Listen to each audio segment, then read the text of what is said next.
Good morning, everyone. This is our lecture 5, and today in this video we will discuss the complete rule of present perfect tense. We have already discussed present continuous tense in our previous video, and this video is related to present perfect tense. In this video, we will discuss everything. So, let's start our video. Present perfect tense, यह जो tense होता है वो एक प्रकार से past और present का मिक्सचर होता है. मतलब ये जो टेंस है ना, this is related to past and present. ये दोनों पास्ट और प्रेजेंट दोनों से रिलेशन रखता है.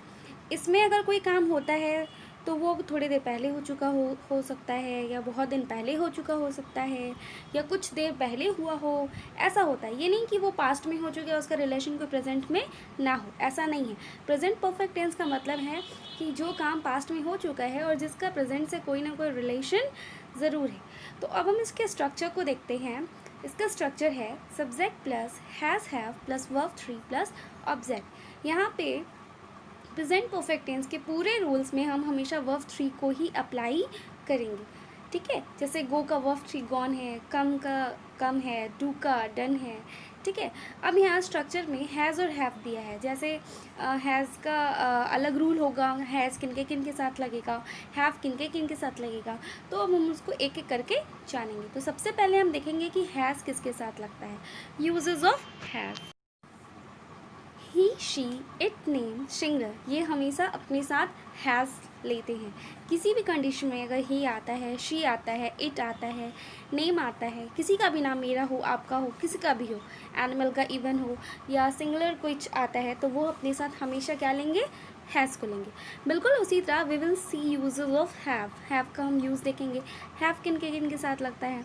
आई, वी, यू, दे, प्लूरल, ये हमेशा अपने साथ हैव को लेते हैं. आई खुद में क्या होता है, प्लूरल होता है, तो ये अपने साथ हैव को लेगा. वी हैव को लेगा.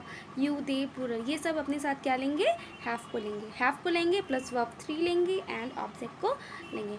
Now we will see some examples of present perfect tense.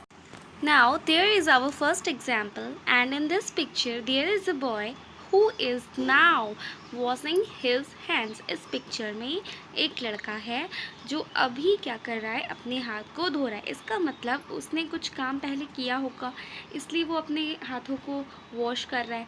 And उसके बारे में कोई बता रहा है कि he has washed his room, उसने अपने रूम को साफ कर लिया, इसलिए now he is washing his hands. इसका मतलब ये है कि ये काम ऑलरेडी पास्ट में हो चुका है, लेकिन इसका रिलेशन अभी भी प्रेजेंट में है. Now let us take another example of present perfect tense. In this picture there is a boy whose name is Ram. He is finding something. Okay. इस पिक्चर में एक लड़का है जो कुछ ढूंढ रहा है, एंड उसके बारे में कोई बता रहा है that Ram has lost his pen. Ram ने अपना पेन खो दिया, इसलिए वो अपने पेन को क्या कर रहा है, ढूंढ रहा है. इसमें भी ये पता चल रहा है कि जो काम है ऑलरेडी पास्ट में हो चुका है और उसका रिलेशन अभी भी प्रेजेंट से है. And he is finding his pen. Okay. Now this is our last example, and in this picture there is a girl who is drying her clothes. वो अपने कपड़े को सुखा रही है. इसका मतलब उसने अपने काम को, अपने कपड़े को पहले क्या किया, धोया. So she has washed her clothes. उसने अपने कपड़े को धो लिया. And now what is she doing? She is drying her clothes. इसमें भी काम पहले हो चुका है और इसका रिलेशन अभी भी प्रेजेंट टेंस के साथ है. And moving forward we will see some negative, interrogative negative sentences of present continuous tense. So let's start seeing the examples.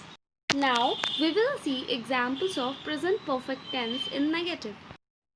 First of all, we will see the structure of negative sentence, and our structure is subject plus has have plus not plus verb 3 plus object. This is a very simple structure.